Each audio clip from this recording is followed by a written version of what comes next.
दोस्तों, दिल्ली के राजेंद्र नगर में शनिवार को एक coaching institute Rao coaching institute में यूपीएससी की तैयारी करने वाले 3 स्टूडेंट की मौत हो गई, क्योंकि वहां कोचिंग इंस्टीट्यूट के बेसमेंट में काफी पानी भर गया था, जिसमें कि डूबने से 3 छात्रों की मौत हो गई।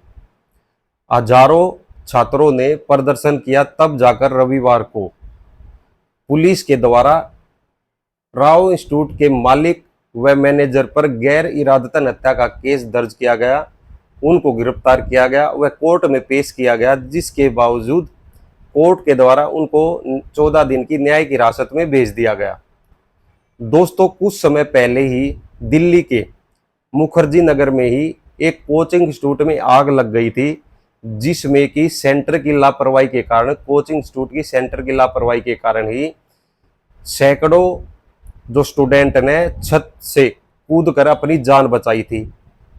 यह दिल्ली की ही बात नहीं, पूरे देश में, चाहे राजस्थान के कोटा में हो, कहीं पर भी हो, जहां पर भारी तादाद में जो स्टूडेंट हैं वह नौकरी की तैयारी करने के लिए आते हैं।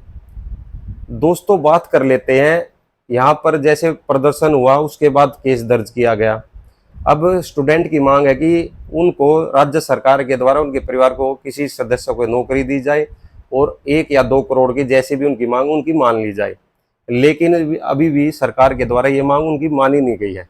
अब बात कर लेते हैं इन कोचिंग सेंटर की लापरवाही का कारण हर बार स्टूडेंट ही क्यों उनको उठाना पड़ता है। दोस्तों, एक तरफ तो सबसे पहले जो बेचारे स्टूडेंट हैं, हमारे देश में नौकरियों की कमी है, नौकरी सरकारी नौकरी ही नहीं निकल रही, लेकिन जब यह बच्चे तैयारी करने के लिए किसी इंस्टीट्यूट में जाते हैं तो कोचिंग इंस्टीट्यूट वाले उनसे सबसे पहले लाखों रुपए तो फीस जमा करवा लेते हैं। दूसरी तरफ न तो उनको खाने के लिए अच्छा भोजन मिलता, न ही उनको रहने के लिए अच्छी सुविधा मिलती, और न ही उनको शिक्षा के नाम पर उचित शिक्षा दी जाती। सब सिर्फ फॉर्मेलिटी ही पूरी की जाती है, जो कि कोचिंग इंस्टीट्यूट की हर बार लापरवाही सामने आती है। अच्छा, अब इनके पीछे का कारण क्या है कि कोचिंग इंस्टीट्यूट जो कि एक कोचिंग इंस्टीट्यूट है जिसमें कि लाइब्रेरी भी है और कोचिंग इंस्टीट्यूट के द्वारा ही पीजी चलाया जा रहा है। दोस्तों, आपको बता दें, एक कोचिंग सेंटर में जो कोचिंग सेंटर के द्वारा जो पीजी दवाए जाते हैं बच्चों के लिए रहने के लिए, एक कमरे का 25-25 हजार रुपये बच्चों से वसूला जाता है। यानी रहने के लिए बच्चों से अलग पैसा, जिसकी कि आमतौर पर 2 या 3 हजार में रूम मिल जाता है, वहां पर 25-25 हजार रुपये। खाने के लिए अच्छी सुविधा नहीं, और शिक्षा के नाम पर ही नाम मात्र की सुविधा दी जाती है। इनके पीछे का जिम्मेवार कौन है? बात कर लेते हैं जो कि कोचिंग सेंटर होते हैं, जिसको कि अपनी बिल्डिंग तैयार करनी होती है, क्योंकि सरकार की एक यहाँ पर इतनी बड़ी नाकामी है, जो कि हर सरकार ऐसा ही करती है, जटिल प्रक्रिया। यदि किसी व्यक्ति को बिल्डिंग बनानी है, उसमें सबसे पहले क्या होता है कि उसको हर डिपार्टमेंट से एनओसी लेनी पड़ेगी। उसमें क्या होता है कि सरकार के द्वारा इतनी जटिल प्रक्रिया बना दी जाती है बिल्डिंग को बनाने के लिए कि उसके मालिक को वहाँ के स्थानीय नेता, स्थानीय जो अधिकारी होते हैं, उनकी साथ मिली भगत करके वह उस बिल्डिंग का निर्माण करते हैं, उनको पैसे खिलाकर। क्योंकि सरकार की जटिल प्रक्रिया होती है, लाखों रुपए की एक्स्ट्रा फीस होती है। बिल्डिंग का जो मालिक है वह सोचता है कि लाखों रुपए की फीस पे करने से अच्छा है मैं शॉर्टकट कुछ पैसे खिलाकर स्थानीय नेता को और स्थानीय अधिकारी को, एमसीडी को, पुलिस को खिलाकर बिल्डिंग का निर्माण कर लेते हैं, जो कि अक्सर हर जगह होता भी है। एक तो सरकार को यह चाहिए कि वे जो बिल्डिंग निर्माण की जो प्रक्रिया है वह उसको जटिल के जैसे सरल बनाए, और जिसमें कि एनओसी लेने में बिल्डिंग मालिक को कोई दिक्कत ना हो। लेकिन दोस्तों, सरकार चाहती है कि वहाँ का उसका जो स्थानीय नेता है उसकी छवि अच्छी बने।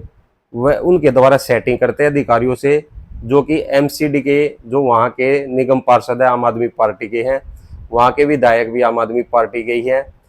तो उनके द्वारा मिली भगत करके सैकड़ों ऐसी बिल्डिंग दिल्ली में बनाई जा रही है। दिल्ली नहीं, प्रत्येक स्टेट में ऐसी प्रक्रिया होती है, जिसमें कि लाखों स्टूडेंट को अपनी जीवन, अपनी जान देकर भी वह कीमत चुकानी पड़ती है। दोस्तों, सरकार और वहाँ के सुरक्षा जो कि अधिकारी हैं, उन पर किस प्रकार की कार्रवाई देखने को मिलती है यह तो आने वाले समय में पता चलेगा।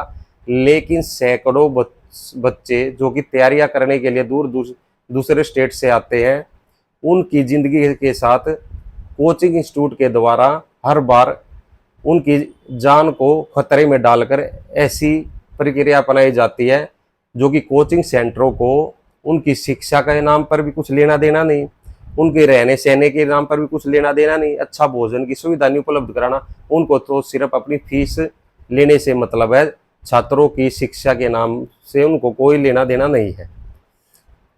आप इसके बारे में क्या सोचते हैं कि इसमें किसकी सबसे ज़्यादा गलती है, कोचिंग सेंटर की, वहाँ के अधिकारियों की, या वहाँ के स्थानीय नेता की? कमेंट करके आप बता सकते हैं। नमस्कार दोस्तों।